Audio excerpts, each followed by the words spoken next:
Welcome to Green Building Matters, the podcast that matters for green building professionals. Learn insight in green buildings as we interview today's experts in LEED and WELL. We'll learn from their career paths, war stories, and all things green, because green building matters. And now our host, and yes, he has every LEED and WELL credential. Here's Charlie Cicchetti. Be sure to check out the Green Building Matters community, where you can have unlimited exam prep for any of the professional credential exams you're tackling next, as well as putting your continuing education on autopilot, saving time with GBS reporting your hours on your behalf. Check it out, gbes.com/join. Now, enjoy this episode of the Green Building Matters podcast. Hi, everyone. This is your host, Charlie Cicchetti, and today's going to be a little different format. I'm actually just going to give a PSA, a public service announcement. I can't believe it. We're halfway through 2020. What a wild and crazy year it has been for all of us. What I want to cover today is just some stats, some trends in this green building and now healthy building movement. I want to make sure you understand what's happening on the LEED front, WELL, FITWEL, other programs. I want to talk about credentials, credential trends, online learning. I want to tell you a little bit about how my companies in this green building movement have been innovative here during the pandemic. I just want to open up for some feedback on the podcast. So first, I know everyone's been impacted a little differently here with the pandemic and COVID-19. I hope you're okay. I hope you and your family are healthy. I hope your jobs and careers are intact. I know some have been drastically affected, much more than others. I know I'm still work from home. My boys are out of school now for the summer. I'm based here in Atlanta, Georgia, and we're definitely fortunate to be able to keep most of our work, most of our projects, most of our learning just going, but from remote work. And we're doing the best we can on all fronts. You know, I know we're still in the middle of the pandemic as we record this podcast, but I just want to give you some encouragement and just say I hope everything is okay with you. And let's take a look at some stats and trends. So the latest with LEED, let's start credentials first. So when in doubt, you can just go to Google and type in LEED professionals at a glance, and you can see the latest LEED professional counts. We'll put a link in the show notes for all these websites. I'm going to be reading off some stats today on our uniquely formatted podcast this week. So there are 204,000 LEED professionals all over the world. And if you scroll down on that page, you can actually see there's only about 35,600 LEED Green Associate professionals. And of course, that's the credential you have to start with. You can go through and see how many credential holders are in each country. You can go through and sort it by LEED AP BD plus C or O plus M.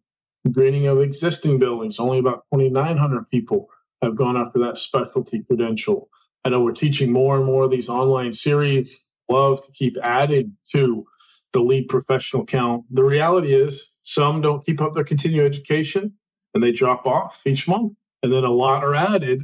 But that 200,000 number has really kind of been the whole group of LEED professionals now over the last 20 years, if you add them all up. So that's the truth. Some drop off, some get added, and we're seeing, of course, you still need to start with the LEED GA.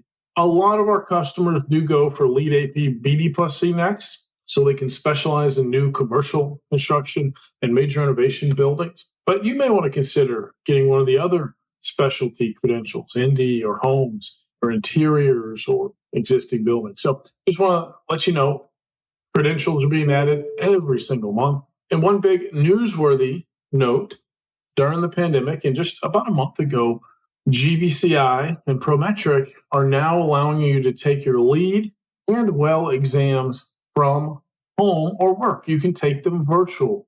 So if a Prometric testing center near you maybe is not open yet, or you're not ready to go test in that facility, which as they reopen, you can. That's still the normal way you can go take these 100-question multiple-choice closed book exams, but they just came out with it. You can take a look on our candidate handbook on our free resources page, and you can read through what kind of webcam do you need to have. It's still closed book. There's a proctor. You have to flash your ID up a couple times throughout the exam. They want to be able to look around and make sure you're not cheating. But yeah, you can now take your lead and well exams virtually, and that's through Prometric and GBCI. So that's really big news. So if any of you are kind of like, gosh, I've been studying and I really want to take the exam, but I don't know if my testing center is reopened yet, check out the virtual option there to take your exam. On the WELL AP, Well Accredited Professional front, if you go to wellcertified.com and scroll all the way to the bottom in the kind of dark blue area, you'll see there's about 6,000 WELL APs that they've passed their exam, and another about 6,200 that are in the hopper that are registered for the exam. So that's 12,000 people that have either passed or are about to pass their WELL AP exam. It's fantastic. That exam is still based on WELL version 1. Your lead exams are based on lead version 4. And then in a minute, I'll talk about the Fitwell Ambassador. But about 12,000 people total in the WELL AP have passed it or in the queue to go pass it soon, and about 200,000 lead professionals. So we're seeing a really nice growth in the WELL AP count in the hundreds added every month. So keep an eye on that. That might be the next credential you're thinking of. So you really have a good foundation for what's it take to be a healthy building. Yes, the WELL AP is a tricky exam, a lot of medical statistics maybe you haven't had to see before, but really consider going after that credential. Your WELL AP is based on WELL version 1, and that'll be the case until summer 2021. So while each lead and WELL exam are maybe going to have some tweaks made in the summer of 2020 because of the pandemic, GBCI, of course, who gives out our exams and also certifies our green building and healthy building projects, they've pushed those updates to next year, to summer 2021. So if you're going to study for your WELL AP, it's still based on WELL version 1, that foundational 7 concepts, 7 categories, and that's what you'll need to study based on. Now let's talk about Fitwell Ambassador. We've actually seen a lot of growth in this credential. If you go to fitwell.org, FITWEL.org, so you can actually take their online course through the Center for Active Design. We're seeing a lot of growth in the Fitwell program. And Fitwell Ambassador, after you take the online course, you take the 50-question open book multiple choice quiz. And once you pass it, then you are a Fitwell Ambassador. And so it's about $250, take the online course, study a little bit, go take the quiz, and get that professional credential. We're seeing about 1,900 Fitwell Ambassadors at this time. All right, so those are our credential count updates as we record this at the very beginning of July 2020. Now let's talk about project. We're going to put a link in the show notes to the U.S. Green Building Council's data. Every quarter, they put out lead project certifications by square footage, by location, by country. And it's just a fantastic resource. The quarter one's not posted yet, but fourth quarter 2019. And so this is pre-COVID. We can see there was 150 million square feet of new construction. LEED BD plus C, building design and construction, certified, done, plaque on the wall. We've got about 9.5 million square feet of interiors certified. On the existing building side, always exciting. We've got 70 million feet. And so just a tremendous amount of LEED square footage certified just in fourth quarter 2019. The statistic still averages about 2 to 2.2 million square feet of LEED buildings around the world getting certified every single day. We are on LEED version 4 and in beta for LEED version 4.1, that incremental adjustment. Actually, with LEED 4.1, there are responses that have been gathered over the last year and a half plus, and that they will go out for final public comment and ballot and then get locked in. So the reality is, in July 2020, based on feedback for the LEED building design and construction and LEED interior design and construction credit language, there will be an addenda that's sent out by the USGBC in July 2020. It'll go ahead and make a few tweaks to LEED version 4.1. On the existing building side, ARC and LEED version 4.1 on the O&M side, it's been locked in for a good while now. There may be a few more updates on that side, so stay tuned. But essentially, if you have a LEED project, you're going for LEED right now, and you haven't registered it yet, you can register it for LEED version 4 or for LEED version 4.1. The pro tip really is register for LEED version 4 and pull forward some of the 4.1 items and credits that'll benefit your project. But stay tuned. July 2020, the USGBC is going to send out some addenda. Hopefully that'll be more accommodating to some of your projects on some of the line items that the public has commented on. We are seeing growth with LEED for cities, LEED communities. And so take a look at those programs. We'll post a link to a really good write-up and infographic about LEED cities and LEED communities. Next, let's talk WELL and FITWEL. These two healthy building, or as I like to call it, wellness real estate programs that are 4.5, almost 5 years old now. They were already really growing before the pandemic set in. But as you can imagine, is this a healthy building? That question's getting asked a lot as we're building buildings, building out tenant spaces, or especially reoccupying or thinking about renewing a lease in a building. Is this a healthy building? So WELL and FITWEL really spiking right now, as well as real-time IAQ monitoring devices. So let's take a look. WELL, as of here, July 1st, the time of this recording for the podcast, 308 WELL certified projects, WELL plaque on the wall, but 4,000 registered pursuing it, going for that WELL certification now. So that 300 might seem pretty low, but actually, if you add up all the registered projects, it's over 583 million square feet in 62 countries. So the WELL momentum is there, really seeing a lot of growth with the team at IWBI and the WELL building movement. On the FITWEL side, FITWEL's actually gained quite a bit of market share for different product types, different building types, especially existing buildings, larger existing buildings, multi-tenant buildings. So FITWEL can be applied to new construction or new tenant build-outs. So check out the CDC-backed research in the FITWEL, FITWEL program. Over 400 projects, either certified or pending certification, almost there, 1,000 registered, tremendous amount of people impacted. This is something that FITWEL really prides itself in, is number of people impacted. And again, the CDC-backed research. This is also an international program. So seeing a lot of growth with WELL and FITWEL. Now remember, LEED going strong, the global, is this a green building rating system? LEED still really won out there. LEED is all about what's my building's impact on the environment, but WELL and FITWEL, what's my building's impact on the people in the building? So that's when we get into the healthy building side of it, productivity, and so much more. Interestingly, during the pandemic, we've seen some spinoff programs or a program that already existed that now is like front and center. For example, we do some work on stadiums and convention centers and arenas. And in that kind of facilities management for large gathering space, there's the Global Biorisk Advisory Council, or GBAC, and you can get a certification around your biorisk and biohazard and following protocol. And so we've seen in kind of the meeting planning and event spaces, large gathering spaces, GBAC, which we'll put a link to in the podcast show notes. So check that out. You may want to pull forward some of the best practices from that program. For a lot of clients right now, if they need that formal third-party validated certification and plaque, we're doing WELL or FITWEL.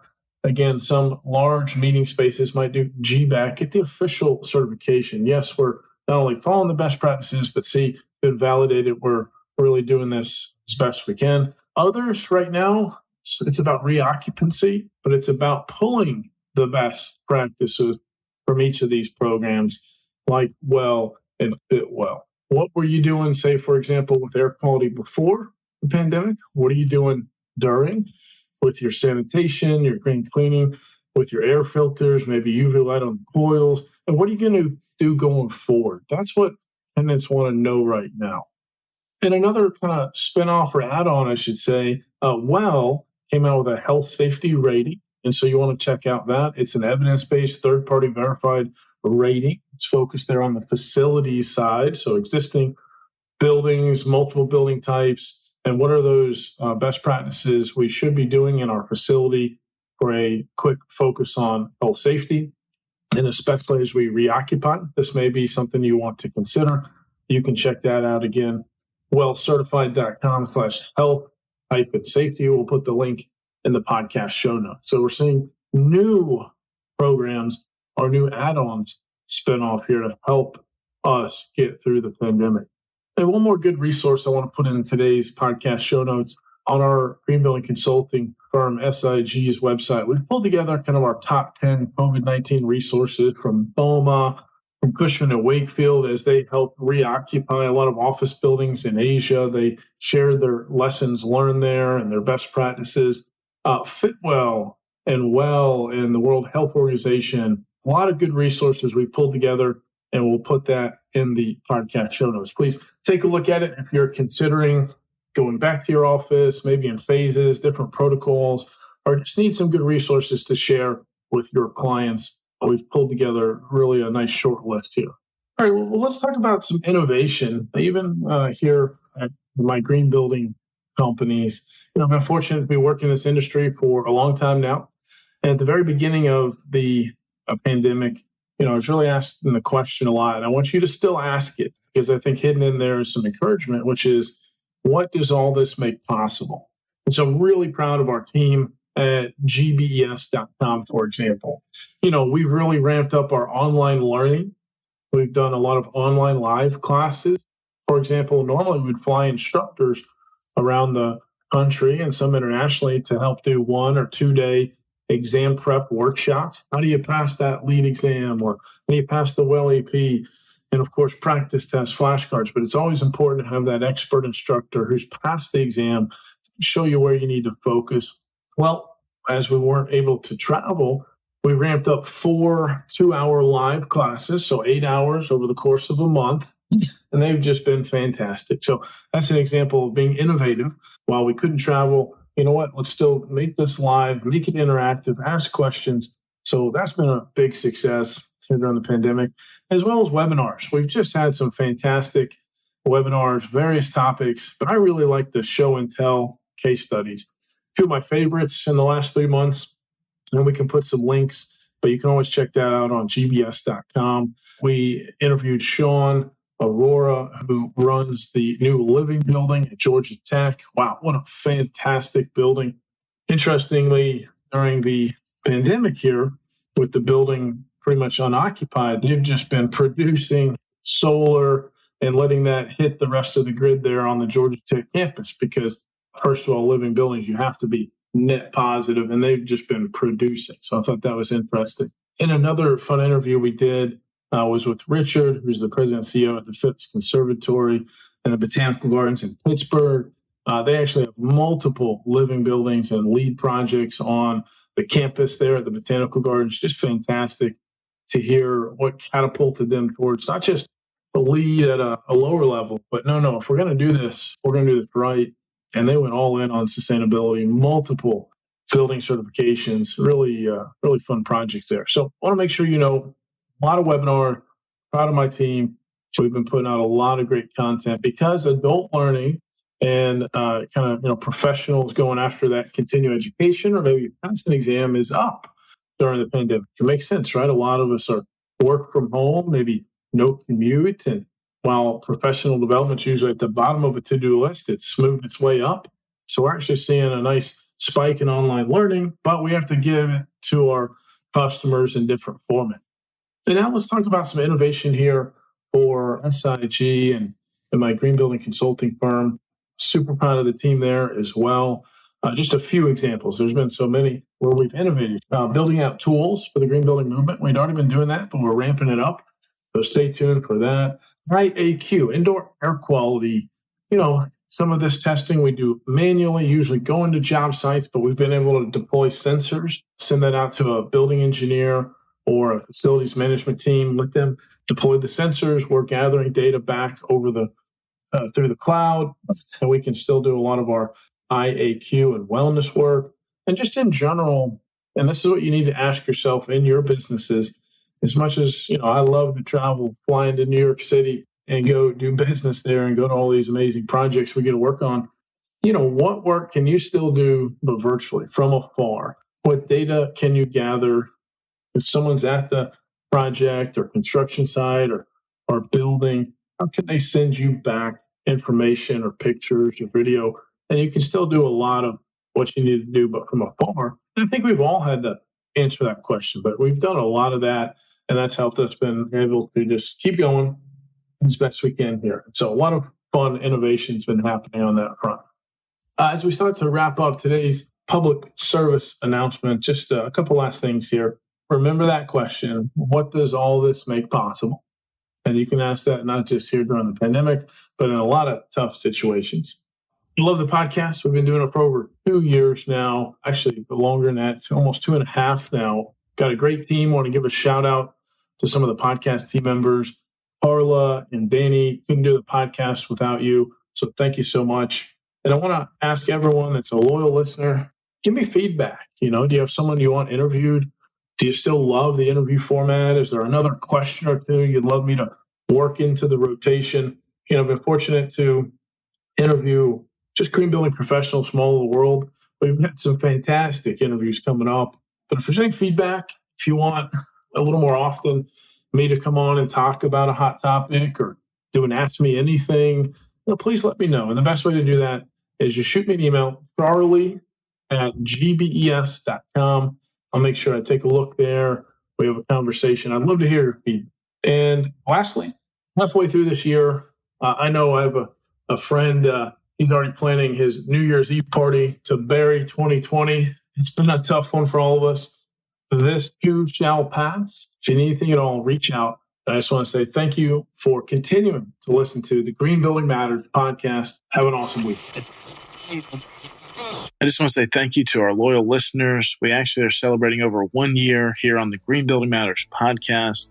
Me and the entire team were stoked and just so glad you continue to listen every Wednesday morning to a new interview with a green building professional here in this industry, or just some pro tips that we want to make sure that you are getting straight from us, straight to you. Thank you for listening to this episode of the Green Building Matters podcast. At GBES.com, our mission is to advance the green building movement through best-in-class education and encouragement. Remember, you can go to gbes.com/podcast for any notes and links that we mentioned in today's episode. And you can actually see the other episodes that have already been recorded with our amazing guests. Please tell your friends about this podcast. Tell your colleagues. And if you really enjoyed it, leave a positive review on iTunes. Thank you so much, and we'll see you on next week's episode.